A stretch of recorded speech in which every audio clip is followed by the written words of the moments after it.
श्री हरिवंश। अभी थोड़ी देर पहले हमारे अंदर स्फुरणा जैसी हुई।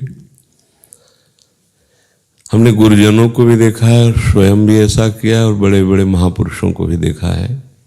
बंधन भक्ति, अपने आराध्य देव की संख्या में नियमित दंडवत प्रणाम करना, ये हमने देखा है और स्वयं किया भी है। जब तक शरीर काम लायक रहा, अब तो केवल आश्रित है।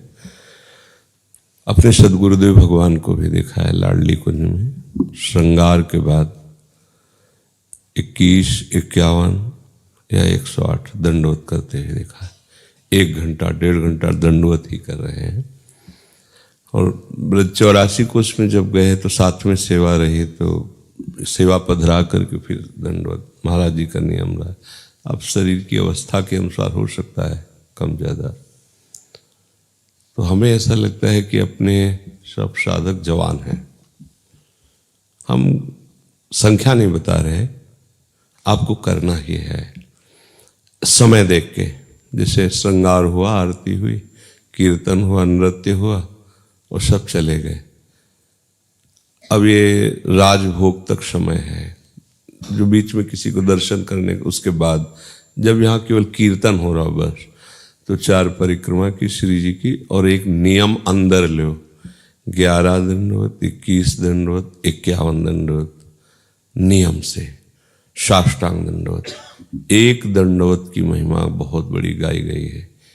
एकोपि कृष्णा कृता प्रणामो दशाश्वमेव धावृतेन तुल्या, दशाश्वमेधि पुनरेपि जन्म कृष्ण प्रणामी न पुनर्भव। चिंतामणि प्रणमताम ब्रजनागरीणाम, चूड़ामणि कुलमणि वृषभानु नाम। प्रणमताम, स्वामिनी जी के चरणों में जो प्रणाम करता है स्वामिनी जी, उसकी समस्त चिंताओं का हरण कर लेती। चिंतामणि, चिंतित पदार्थों को प्रदान करने वाली। इससे क्या होता है? देहाभिमान नष्ट होगा, शरीर की पूर्व संचित पाप नष्ट होंगे और आपकी बंधन भक्ति की पूर्ति होगी और दैन्यता भी आएगी।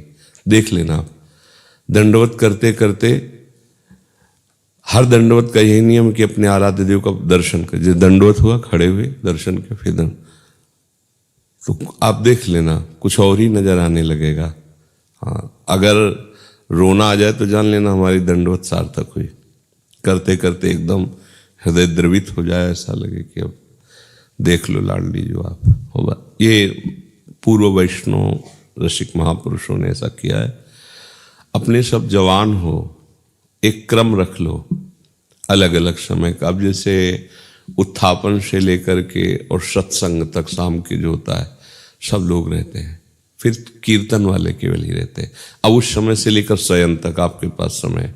सुबह अब अपने पास ये समय नहीं है, तो अब श्रृंगार के बाद जो दर्शन लोग करेंगे, इसके बाद जो समय बचेगा राजभोग तक, उसमें क्रम निकाल करके 4 परिक्रमा श्री जी की और साष्टांग दंडवत सबको।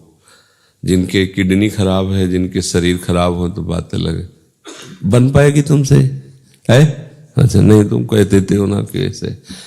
बात मान लेना हमारी, जो स्फुरणा होती है प्रियाजू की प्रेरणा होती है। बहुत जल्दी शरीर निष्पाप होता है।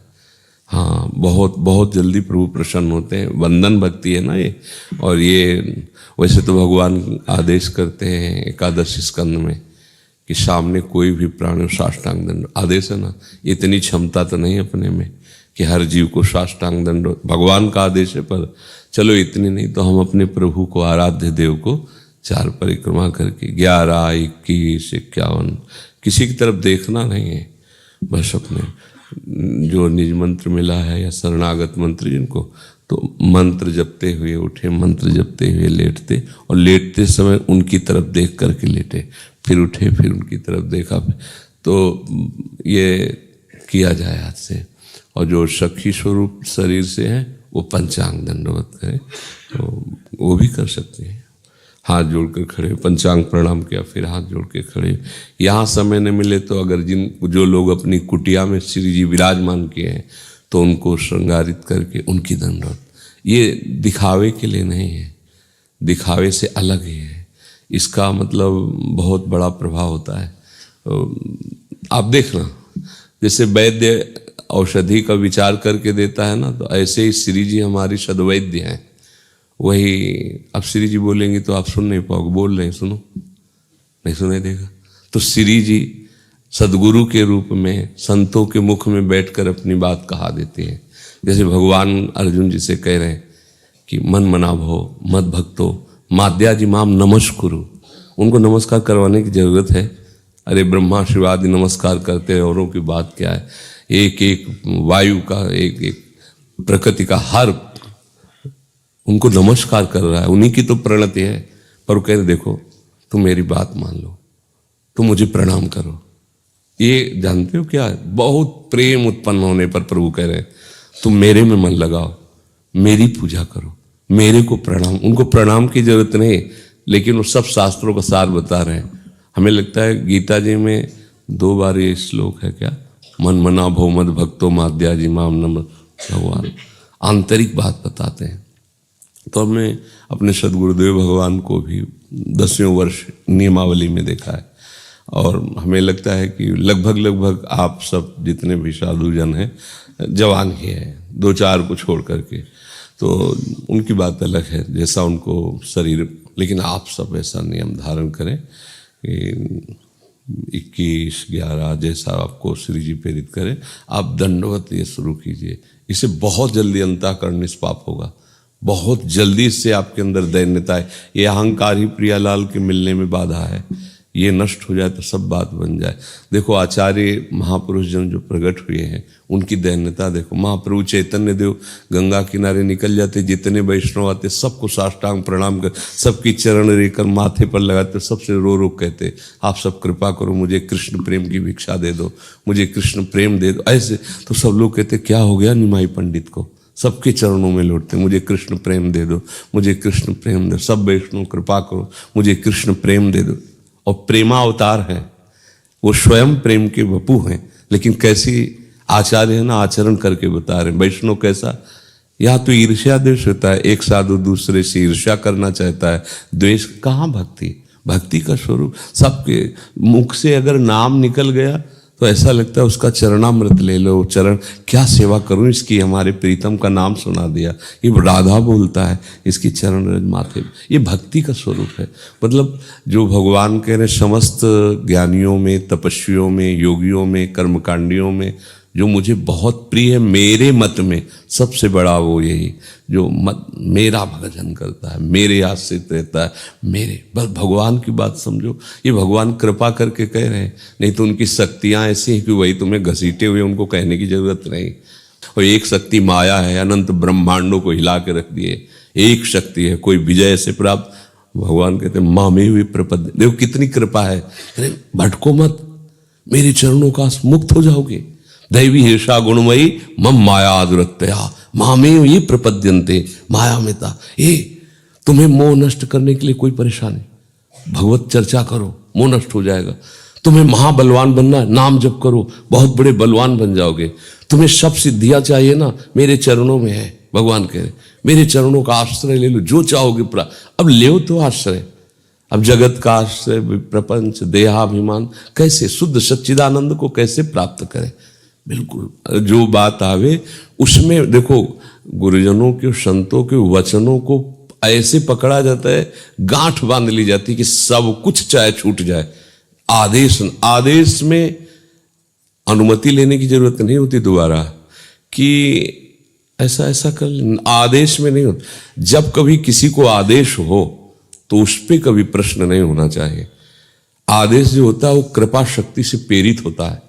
अनुमति होती है अपने मन की बात मिला करके चलना, कि आप ऐसा कह रहे थे, हम ऐसा कर लें क्या, हाँ हाँ कर लो। अब वो लाभ नहीं रह गया, क्योंकि उसमें आपके मन की मिल गई, और उनमें केवल उनके मन की हो रही, आदेश में केवल उनके मन की हो रही। आदेश और उपदेश में कोई अपना प्रश्न नहीं होना चाहिए। जब पर्सनल उपदेश, जिस सत्संग हो रहा है उसमें पकड़ो ना पकड़ो, समझो ना समझो, लेकिन जब आदेश हो रहा है उसमें अब तुम्हारी कोई गुंजाइश नहीं रहेगी पकड़ने ना पकड़ने या क्यों में क्यों, सीधे हम उस पर अमल करें जो आदेश हो जाए। तो ये सबके लिए जो भी उपासक जहां भी सेवा में, सब श्री जी की सेवा में, चाहे गेट में खड़े हो, चाहे किसी से भी कुछ भी व्यवहार में हो, आप हमारी लाडली जी के ही व्यवहार में, महल के टहल में ही हो, वो सब बराबर सेवा है। चाहे कोई चंवर लिए हो या वहाँ झाड़ू लिए हो, चाहे कोई यहाँ इत्र लगा रहा हो या पादुका देख रहा हो, बात एक ही है, क्योंकि वो श्री जी की टहल है। वो महल टहल श्री जी की है, दूसरे की नहीं है। ये श्री जी का, तो श्री जी की ही सेवा में। तो जब समय मिले, जहाँ जैसे अनुकूलता पड़े, अगर यहाँ नहीं कर पा रहे अपनी कुटिया में श्री जी, तो ईमानदारी से अपनी कुटिया में ये प्रणति सेवा, ये बंधन भक्ति सबको करना है।